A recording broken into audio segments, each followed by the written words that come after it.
Today we are going to be making a rose face mask. This face mask you don't have to mix with any water, it's just immediately ready to be put onto the skin. This face mask is great for mature, dry, sensitive skin, so I think you guys are going to love it. So here's the recipe written out in percents, so you guys can just screenshot this, refer back to it whenever you want to make it. But if you don't know how to transfer a recipe from percents to a weighed out formula, I'll link a video down below to show you guys how to do that. So let's just get right into the recipe. So first off, you need a digital scale, like always, that weighs to 0.01 grams, and a heat-safe container to weigh everything in. So for the water phase, you want to start out with 12 grams of rose water, then 2.4 grams of vegetable glycerin. Vegetable glycerin is a natural humectant that helps draw moisture to the skin. And then some rice protein. So rice protein has excellent skin conditioning, anti-aging, and film-forming properties. And it has been shown to prevent premature skin aging and wrinkle formation. So it's a great ingredient to add. And we're going to be using 1.2 grams of the rice protein. Now I'm going to be adding in 29.7 grams of distilled water. Make sure it's distilled water, no other water will work. And set that to the side and grab another heat-safe container, and we're going to be doing the oil phase next. So I used 6 grams of sweet almond oil, 2.4 grams of rosehip oil, and then I used some soy lecithin. So we're using soy lecithin to help blend the oils with the water because, as we know, oil and water don't mix, so we need an emulsifier to mix everything together. And I purchased this from Formulator Sample Shop. I will link their shop down below because they have all kinds of great ingredients, and I think you guys will really like them if you make homemade skincare products. So the soy lecithin is really thick and somewhat a little tricky to work with, but I'll show you guys how I ended up dealing with it. So what I did is I grabbed like a little bit at a time, and then I sort of like scraped it on the edge because I needed to weigh out 2.4 grams. So I just kept scraping it on the edge until I got 2.4 grams, and then, like scraped it off, and then finally dropped it into the oils. So it was tricky to work with, but you can manage it.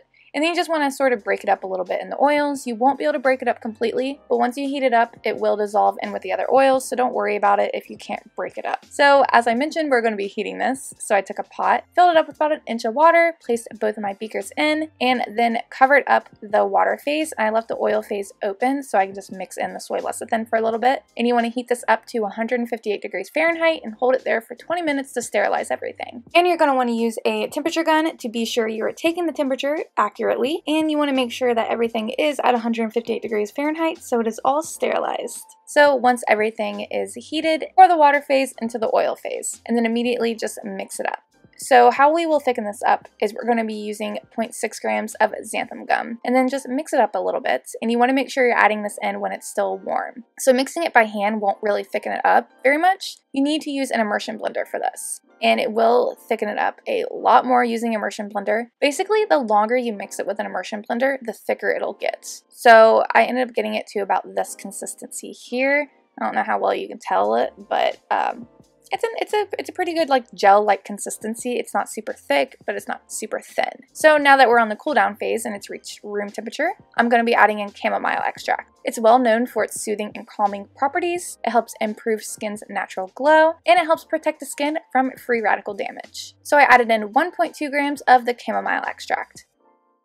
Now I'm using calendula extract. It has a great soothing and moisturizing properties. It helps stimulate collagen production. It helps reduce the occurrence of dry skin, and it is a natural antioxidant. So I added in 1.2 grams of the calendula extract, and then I just mixed both of my extracts in to make sure they're well blended. Now I'm going to be using my preservative, which is Optifin Plus. This is a globally approved preservative. It's a highly effective broad-spectrum preservative. It's paraben-free, and it can be added at or below 176 degrees Fahrenheit. And you also want to make sure your formula has a pH below 6. So if you need to lower the pH, then you can use citric acid to lower it. And you need to add in 0.9 grams of the Optifin Plus. And then mix everything together. So the next thing I did is I took some rose geranium essential oil and added in about 2 to 5 drops. I just wanted to add a little bit of fragrance to make it smell better, but that is completely optional. Then the last thing I did is I took some pink mica powder just to make this look a little prettier. It's kind of this like a dark yellow color that's not very flattering. So I just wanted to add a pink tint to it, but this is optional as well. If you don't have any mica powder, it's not necessary. And I decided to store my face mask in this 2-ounce plastic jar. I'll be sure to link down below where I purchased this jar along along with all the other ingredients I used in this video. So here's how the face mask looks once it's packaged. And again, it's not really a pretty pink color, but it's still a lot prettier than how it was before. So how you apply this face mask is you can just take a brush or even just use your hands, whatever works for you, and gently brush it all over the face. And you want to leave it on for about 15 to 20 minutes just until it dries, and then just wash it off. It feels really moisturizing. It leaves the skin really smooth and soft, and I think you guys are going to love this mask. Like I said before, it's great for dry, sensitive, and mature skin. Now for the last part, I made myself this little custom label. If you guys don't know how to make custom labels, I'll link down below how I make my custom labels and how I waterproof them. And it just adds a nice finishing touch to homemade cosmetics. Makes them look a lot more professional. So I do hope you guys enjoyed this recipe. Let me know if you're going to be trying it. Also, if you guys didn't know, I sell homemade skincare products over on my Etsy shop. I will link my shop down in the description box for you guys, so it's easy for you guys to find, and I'll link it up in the corner. So I hope you guys have a great week, and I hope to see you guys next time. Bye! I'm stuck in the motions. I've been consumed by the wrath of time, like I'm frozen. I'm shattered in this life. It's still the path that I've chosen. Because I've had a vision.